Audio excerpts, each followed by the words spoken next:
So, a PlayStation 5 Pro. Let me think off the tip of my tongue. Do we really need another mid-gen refresh? Do we really need another mid-gen refresh, Sony and Microsoft, even though you literally stated that there is no upgraded Series X? Do we really need another mid-gen refresh? Very interesting. Let's get this video started. Shall we, fellas?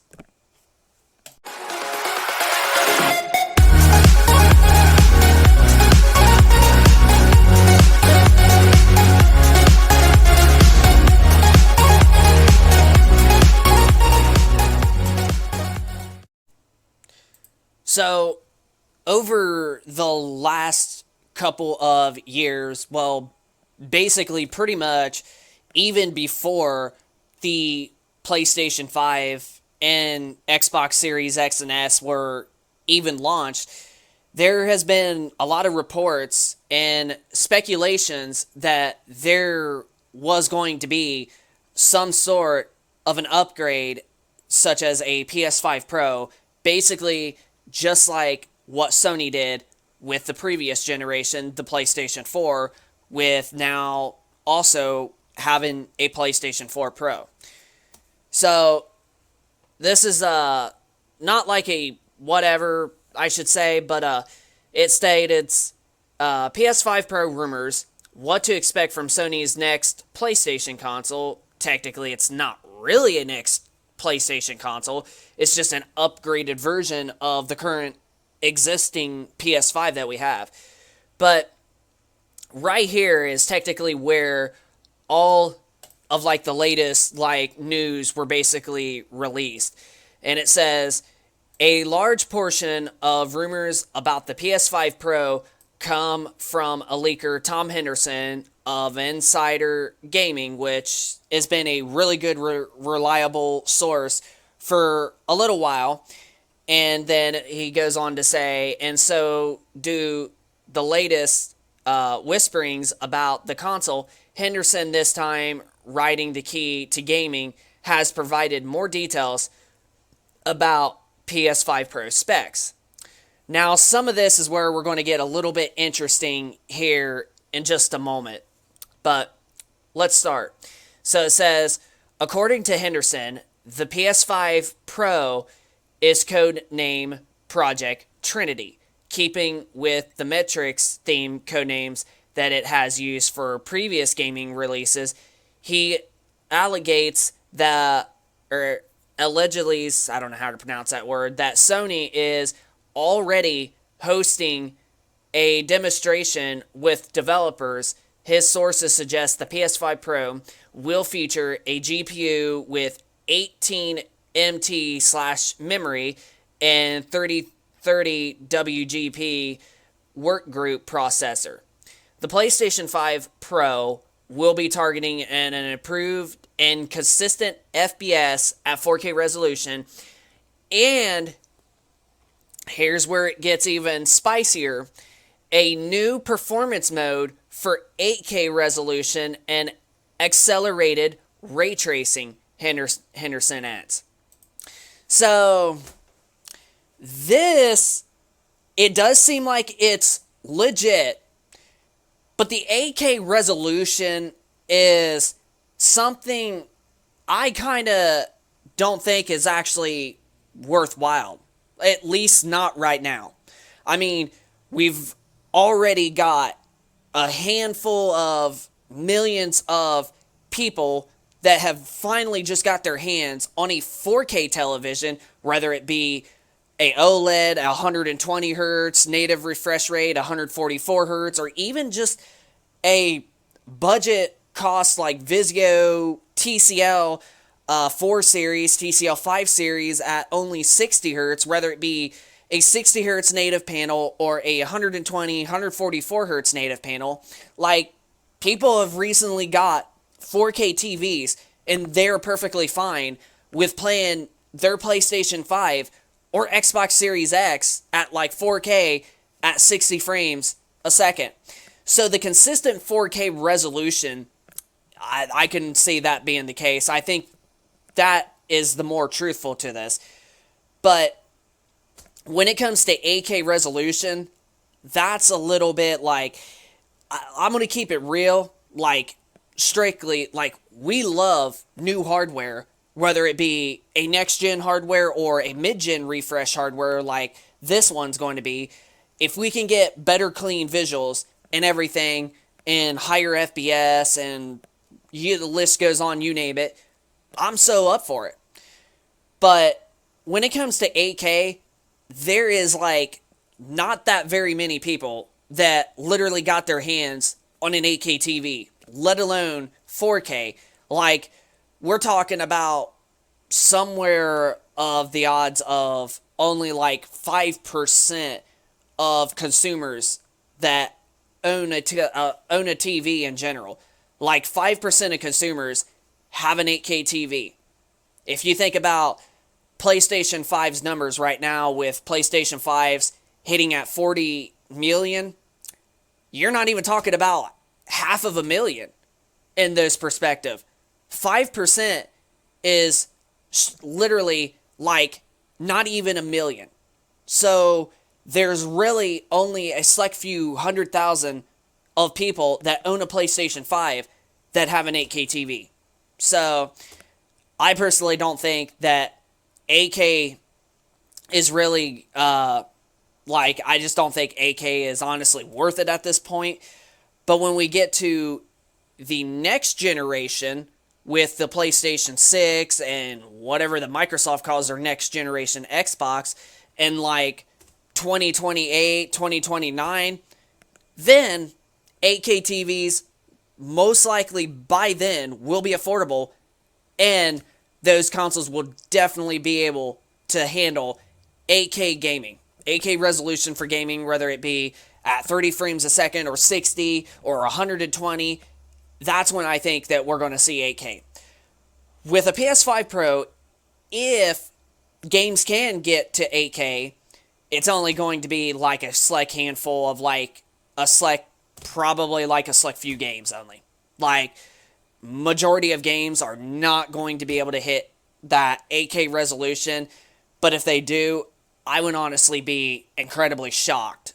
But I personally don't think that we're going to get very many games that can hit 8K resolutions, because of mostly developers are going to realize that, like, they can just get 4K in a consistent frame rate because that's what the consumers actually want, and they're going to understand that, well, yeah, why would we do 8K resolution if there's like hardly anybody that owns an 8K? I mean, luckily we do, but honestly, like, 4K is still really good, and 4K has now become the main standard. The 4K at a consistent frame rate is honestly what I think is probably going to be the best thing, and I think that's what's smart for the PS5 Pro, if we are getting one. However, this has not been official from Sony or anything, but a 90% out of 100, you already know that we are going to be getting some sort of an upgrade of the current PS5, and 2024 sounds about when we would get it. But yeah, 8K resolution, man, I just don't know at this point. I don't think that it's even worth putting out or making games for, because like we mentioned, I mean, the large majority of consumers have just recently got their hands on a 4K TV, whether it be a premium high-end one at 120 or higher refresh rate, or it being a budget Vizio, TCL, Hisense, whatever one at only 60 hertz. Like, I mean, people just recently got their hands on a 4K TV, and we're going to get games that possibly can run at 8K. I mean, if we can get a PS5 Pro and games can run at 8K 30 frames a second, all right then, we'll do it. But I honestly just don't think that the market is there for 8K. Like, there's just not very many consumers that have 8K TVs. Like, there's only like a select few that do. So, honestly, I don't even really think it's even worth making a mid-gen upgrade of the current generation consoles that we have, because, I mean, technically they're already powerful as it is. But if we're talking about possibly being able to play actual 60 frames a second at native 4K resolution, or 120 frames a second at like native 1080p, then that's what I would consider as being a mid-generation refresh for like a PS5 Pro. If we can get a consistent frame rate of 120 at full HD, or maybe even better than that, maybe 1440p, and then native 4K at 60 frames a second, and it being consistent across the board, then yeah, I personally do see a PS5 Pro absolutely being worth it. But I honestly just don't think that a PS5 Pro more than $500, if those are the specs that we're getting, I personally don't think a PS5 Pro would be worth more than $550 at this point. But even then, we don't even know what the price is. I mean, if there is 8K, good. I will definitely be very excited and extremely pumped to see how incredible crisp that games will look. But honestly, the audience, the market, it's just not all there. It's just not there. And I just don't see the point of making 8K resolution for gaming, at least not right now in 2023.